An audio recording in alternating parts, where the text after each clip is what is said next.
On a chacune grandi avec un mode d'éducation très différent.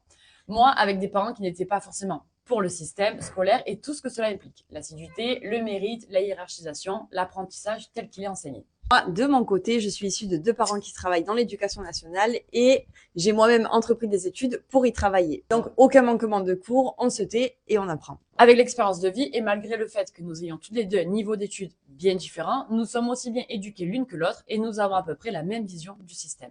On est l'exemple même que le niveau d'études n'a aucune importance dans la réussite professionnelle puisqu'on est aujourd'hui toutes les deux relayées au même plan, c'est-à-dire vivre de nos capacités et de notre passion. On regrette profondément que notre système soit encore tel qu'il est aujourd'hui. Quand on regarde tous les pays frontaliers de la France, c'est uniquement nous qui imposons autant d'heures de cours pour strictement rien, puisque la France est l'un des pays où le mal-être est le plus répandu. On forme des enfants pour entrer dans des cases, on ne leur apprend pas à choisir ce qui leur plaît, puisqu'ils sont contraints de décider en fonction de leurs notes et de leur comportement. On les lâche dans la vie active après avoir choisi des études pour lesquelles ils n'ont aucun recul.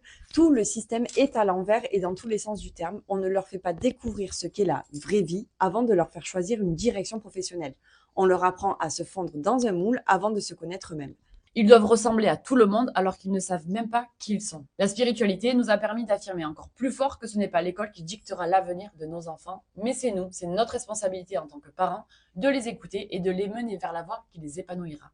On les accompagnera et on répondra à leurs demandes même les plus folles. Laissons-les rêver, avoir de l'ambition, laissons-les se tromper et recommencer. Tout n'est pas carré, tout n'est pas fait pour s'emboîter. Et si vous saviez le lâcher prise que c'est d'agir comme ça, parce qu'en agissant comme ça, vous allez remplir votre mission auprès de l'école, puisqu'elle est bien sûr obligatoire, donc il n'y a pas de manquement, du respect. Mais pour le reste, vous allez pouvoir faire comme vous le sentez, puisque ça ne va pas pénaliser votre enfant, mais au contraire, ça va lui garantir une ouverture d'esprit et le sentiment d'être libre de ses choix.